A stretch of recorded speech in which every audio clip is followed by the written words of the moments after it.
You are listening to The Black Landscape with Andrea Spearman, where Black excellence is always trending. Hello and welcome. I'm your host, Andrea Spearman, and this is The Black Landscape, where we engage with emerging and established Black leaders here in the San Francisco Bay Area. Thanks for tuning in. Don't forget to leave a review of the show on Apple Podcasts or in the comments of our social media. Hey y'all, it's Andrea. I am a light-skinned Black woman with my dark brown curly hair up in a poof today. I'm wearing my dusty pink hoodie that reads in white letters, "The future is female." We're here with a special guest, Lance McGee, also known as Unique Derique. Please describe yourself to the people and welcome. Yes, hi, Unique Derique, Lance McGee here. I am wearing one of my favorite baseball caps that says ham bone because I perform ham bone, so I'm representing. I'm also wearing glasses, blue frame glasses, because as I'm getting a little older, it's getting a little harder to see sometimes. I got on a hoodie and my black jacket, black hoodie, my work pants, because actually I'm in the theater and I'm going to be doing a little bit of tech for my show that's coming up.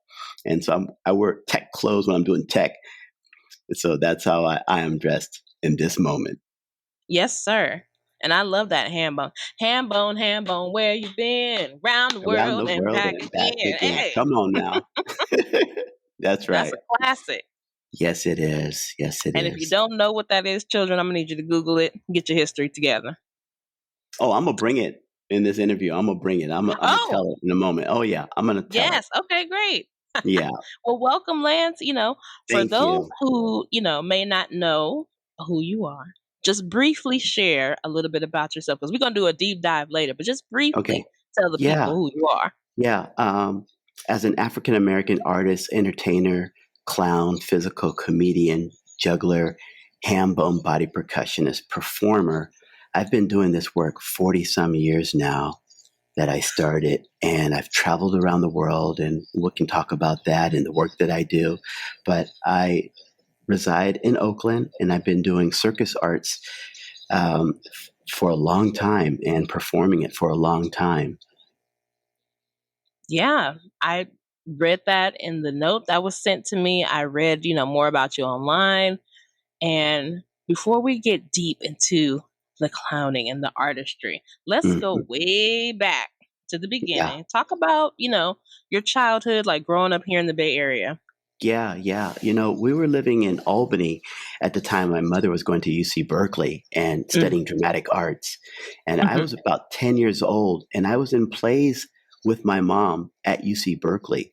And at home, we used to do with my younger brothers, with my mom, we would see who could make the funniest faces and make each other laugh.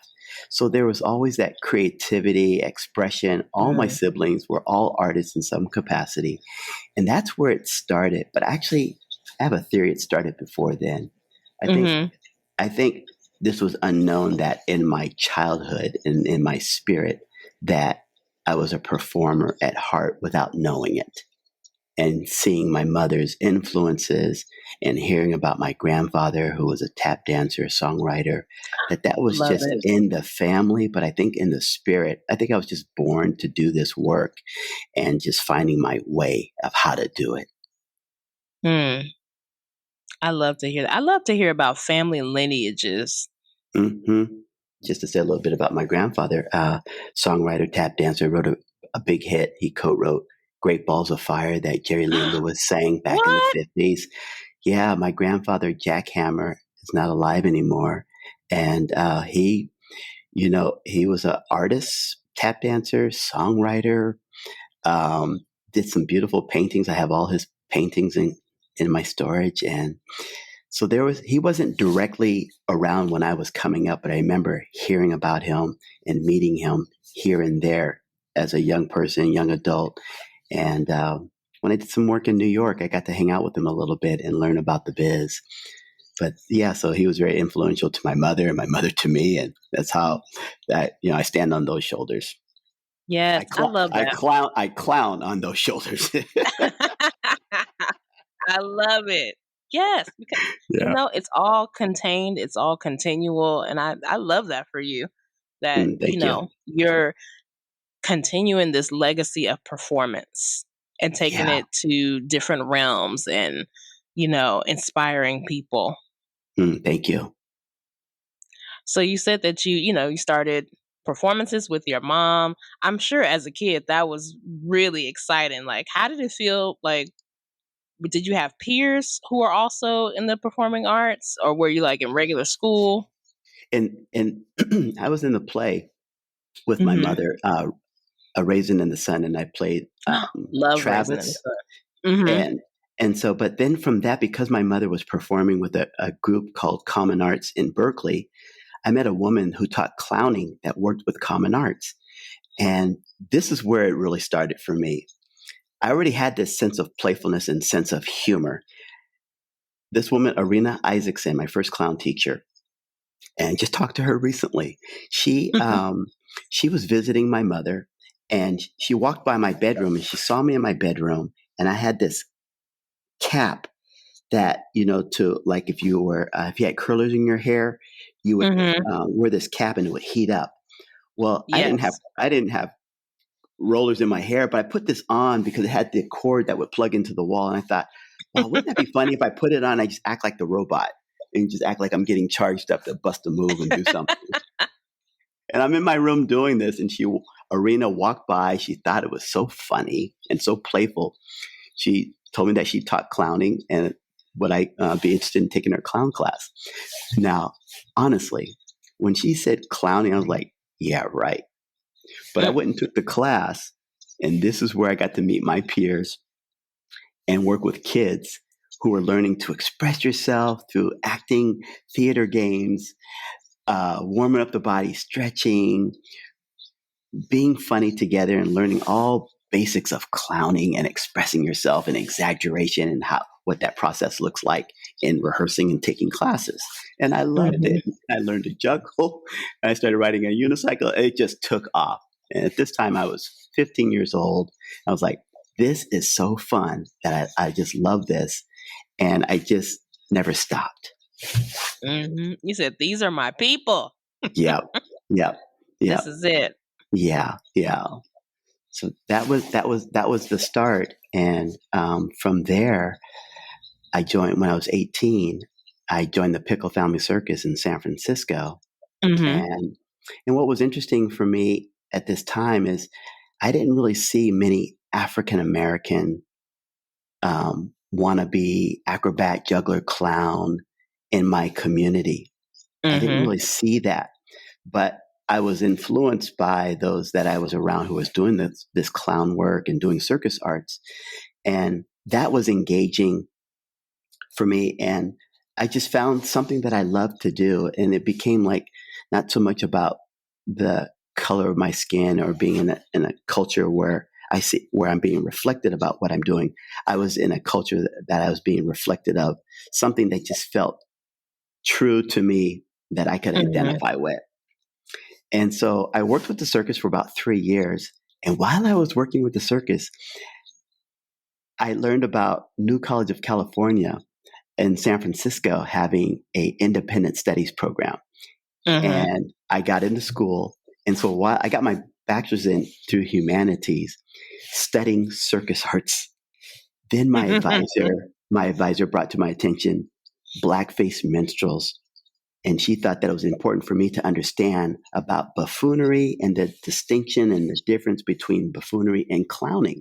So I Yeah. started researching blackface minstrels. I learned about Burt Williams, the first African American to perform on Broadway in blackface, and the pain and the racism and the endurance and the resilience that he had. That's for me, that's when I started having ideas like, wow, okay, I'm on a track to do something that's similar without blackface, and I'm going to show that you can be funny as a clown, but you're not making fun of your culture. You're making Yeah. fun. You're making fun of humanity. And Of so life. learning that Yeah. learning that and be able to talk about that, that just felt right. And I just felt like this is the path for me. Mm. I love, that's really interesting that there was somebody to be like, now look here, here's your history. Hmm. We, what you doing? Make it plain, Hmm. and really Hmm. wanted to give you some knowledge and Yeah, that you pursued that and really tried to, well, I don't want to say try, clearly accomplished, making that separation and differentiation. It's like, no, this is not, that shucking and jiving of the past. We're moving into a new mm, thing where it's more about, as you said, making humanity laugh and making fun of what we see every day in life. that's right. That's right. That's the lens of the clown, the observer. Just like comedians are observers, Mm-hmm. and the clown does it through a lens of finding physicality through movement, through Mm-hmm. slapstick, and then you can add that with dance. So everything that I do as a physical comedian slash clown, I try and find the humor in the skill. If I'm Mm. juggling, there's humor in the juggling. If I'm doing ham bone, there's humor in the ham bone. If I'm riding my unicycle, there's humor in how I ride the unicycle. Whatever it is, having the skill set, because I'm also a very physical person. I'm a dancer. I like to move. I like to groove and bust a move and drop down in the splits and come back up and hit it, just like the Nicholas brothers used to do. I try and integrate all that physicality into the humor that I bring to the stage. And so there's this integration of all these things that I've loved doing. That's why I say that I think I was born to kind of um, tap into this part of myself way before I even knew it. Because as a child, I was very physical, climbing up Mm. roofs, jumping from car to car. We would do all kinds of stuff that was very physical. Then I just found a way how to channel that physicalness into acrobatics, into Mm-hmm. juggling on a 6-foot unicycle. I just took that energy that had to physically move in some way and found it through circus, and found it through combining a skill with the humor and finding Unique Derique. Just thinking like, okay, this is me. How did you come up with that name? Derek, my middle name. Oh. Here's what happened. When I joined the circus, I joined the circus as Lance McGee. Derek's my middle name. And I thought, I need something catchy, something different. Mm-hmm. And because I was influenced by French, took French in high school, I was on this frequency of like, okay, Derique, maybe Derique. Yeah, Derique. Oh, that's cool. I haven't heard that before. Derique. Mm. And so I made up the Did he? name. And then eventually it became Unique Derique. It used to be the funny and Unique Derique, and then left off the funny, shortened it with Unique Derique. But I think I'm still funny, but I shortened the name. You show it instead of saying it now. Right, right, exactly, exactly. So that's where It's the like I can that's where show the you name. better than I can tell you. Yeah, yeah, that's right, that's right. So that's where the name comes from.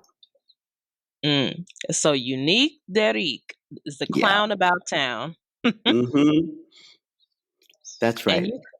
you've had, such an extensive career that touched on a little bit earlier. But I'm telling the people, you've traveled the world, South Africa to Yeah, Scotland, Taipei, yeah, London, Paris. yeah, How did how did the world travel start? Was because you said you were over with Pickle in San yeah. Francisco. What You happened know, from there? so I ran away from the circus Oh, after uh, after now after see, usually you run away to the to the circus. circus, but this brother ran away from the circus. Hmm. um, I wanted to start pursuing a solo career, Mm. and so I left the circus to develop Unique Derique. Who is Unique Derique? Who is this character? Um, and at the same time, I was working in a show on Broadway at the Lincoln Center. It was a variety circus version of the Comedy of Errors. So all my circus friends Mm. and the Flying Karmatsovs were producing this show. I auditioned and got in, and I did Hambone in the show. One of the jugglers in that show showed me his bodysuit, and he had bodysuit with drum triggers on the arms. Ooh. And back in the 90s was the start of like electronic drum pads, these round black pads. Drummers could trigger electronic sound.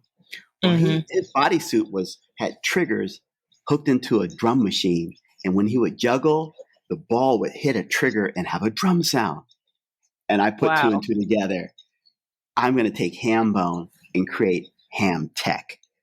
And so back in the day at the Oakland Ensemble Theater, which used to be in the Alice Arts Building, which is now the Malanga Art Center, Benny Ambush produced a play that I was in called A Night at the Apollo, and they invested in my first bodysuit. And the bodysuit developed over the years, and that's what got me to travel around the world because it was so unique, Derique, and different that I'm doing electronic ham bone, and I also had it hooked up to a sampler. So I used to play tequila on the bodysuit. And I love it. And I had voice. It had voices. You like that, don't you? Oh yeah. So I created this unique act and hooked up with some agents, and they just started booking me to do festivals, international television shows, and I got to go to South Africa. And one thing that was so cool about that I went to a theme park and I saw the South African gumboot dancers. And I watched them do this beautiful gumboot dance, hitting the rubber boots and singing. And after they performed, I went up and I said, "My name is Derique. I'm from the United States. I do this original African American art form called ham bone, and I would love to show you." And I showed them my ham bone, and they applauded, and we all shook hands and embraced and hugged. It was just like common brother connection of body percussion rhythm that we all connected with. It was just like one of the most beautiful moments of my career is having moments like that, that have deep roots that come from the resilience of pain, where you're making something out of nothing. Yes. And because I know that history of the gumboot dance, and I shared it about the ham bone, my heart was just, my heart is still like in the joy of that moment, And so all good. I love that. I was gonna say, like, that tradition of ham bone, coming from our ancestors, and then being able to connect with them in real time. Yeah. It's such an amazing experience because, man. Yeah. It's almost like the roots of yesterday connecting with the roots today. Yeah. And everybody doesn't get that experience to be able to physically connect those dots with people who look like us. That's right. And so I wear my ham bone hat and just keeping it alive. And when I perform and after my shows, when I do my show Fula La, which is going to be at the Marsh, Berkeley, December 27th through the 30th, coming right up. After every performance, I invite the audience to stick around because I'm going to teach ham bone and teach how to juggle after the show. And it's very important for me to share that ham bone experience, and I talk briefly the history of it with those who do stay to take the workshop. And it's just a way for me to keep that going and keep ham bone alive, which I learned right here in Berkeley back in 1978, and had no idea about the history of the enslaved Africans who played drums and brought to the Americas were not allowed to play those drums, and they went back to the body, creating chants and playing their bodies in different ways and really going back to the drum, And so what a beautiful gift, and I love performing it. And that's why I keep it in my show today. In a few hours, I have a show this afternoon, and I'll be doing ham bone and my juggling show, Yeah. I love that. Back to the root. So now we're going to take a short break. To catch up on previous episodes of The Black Landscape, download on Apple Podcasts, Buzzsprout, and Google Podcasts. Be sure to leave a review, 5 stars if you love us. When we come back, we will hear more from Unique Derique.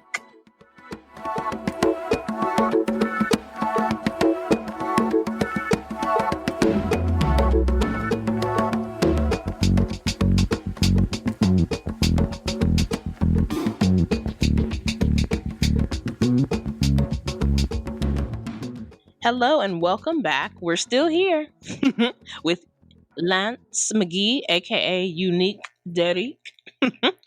And now we're going to talk about, we've talked about, Unique Derique and the clown attaché to the world. let's talk about Lance. Tell us about, how you got into healthcare and your current practices because, as much as, the clown work does to bring people light and health and wealth as well, you're diving deeper in your day job, right? Yeah. Yeah, yeah, yeah, yeah.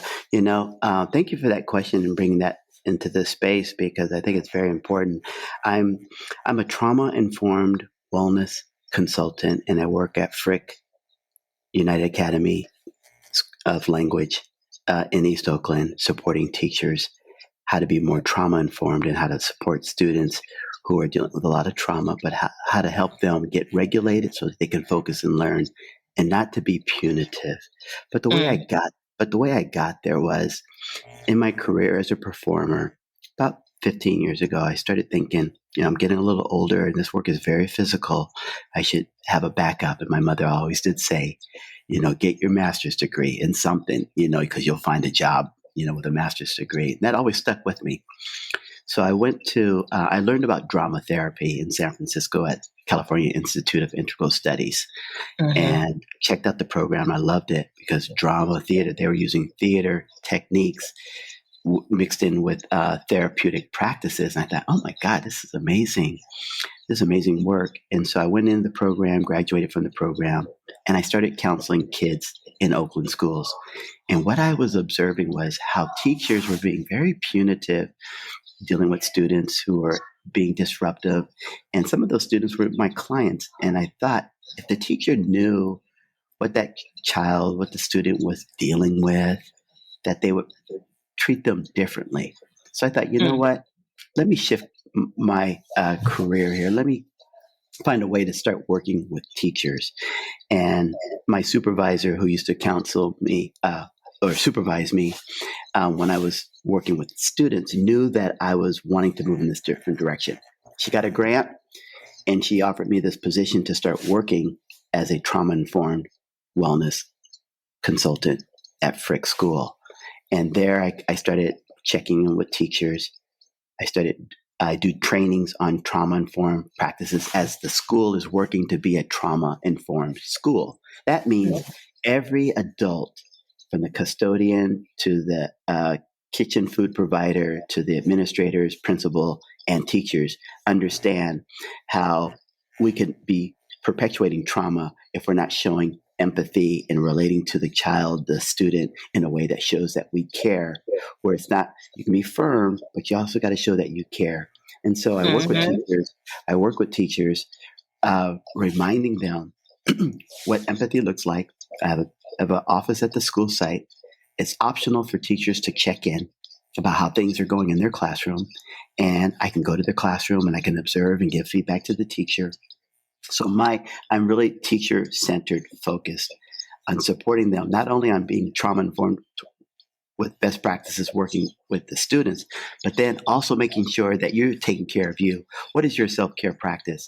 Make sure that you're not bringing your own traumas that you maybe never resolved into the classroom and you're taking that out on kids. So I get to really support the teachers who want to reflect and do that work and have those best Mm-hmm. practices in the classroom. We get to work together in that capacity. And I just love doing that. Oh, that just sounds truly rewarding because whew, OUSD, Oakland schools, period, really have a tough time keeping their staff, period, but also allowing staff and teachers to have that time because Yeah, the classrooms are so crowded. It's like, how yeah, can we support the teachers who are that's in right. turn supporting the students, That's right. That's right. Yeah.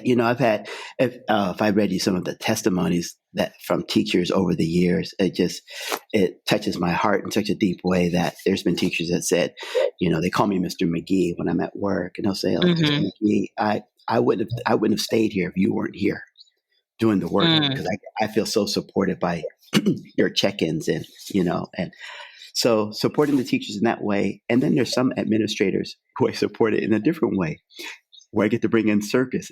This is beautiful. One of the administrators, counselor said, Mr. McGee, could maybe, I know that you juggle. Do you think our check-ins could be that I learned to juggle just to be able to free up my mind from focusing on stuff that's going on here at school? I said, absolutely. So I have one Yep. teacher learning to juggle.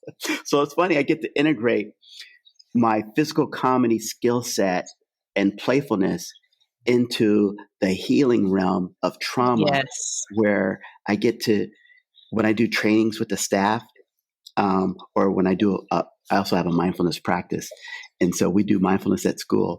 And so on the staff PD days, I'll do a mindful moment. And sometimes those mindful moments are going to be a mindful movement.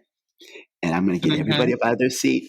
I'm going to play some old school R&B, and we're just going to get into our bodies and release and get the endorphins going, get everybody laughing and playing and just reshifting their mindset from the day of whatever they've been dealing with. And I'm kind of modeling what self-care can look like.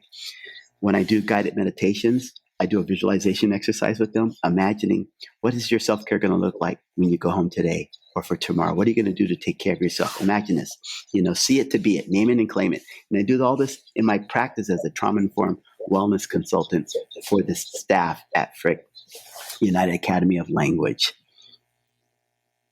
Mm. I know this clown's getting deep.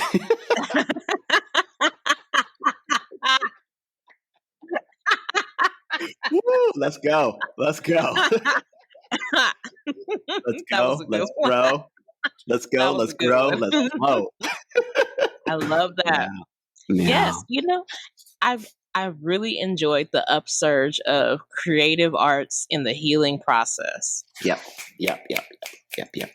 There's been such a increase and enhancement over the last 10 years or so of people really making that a priority.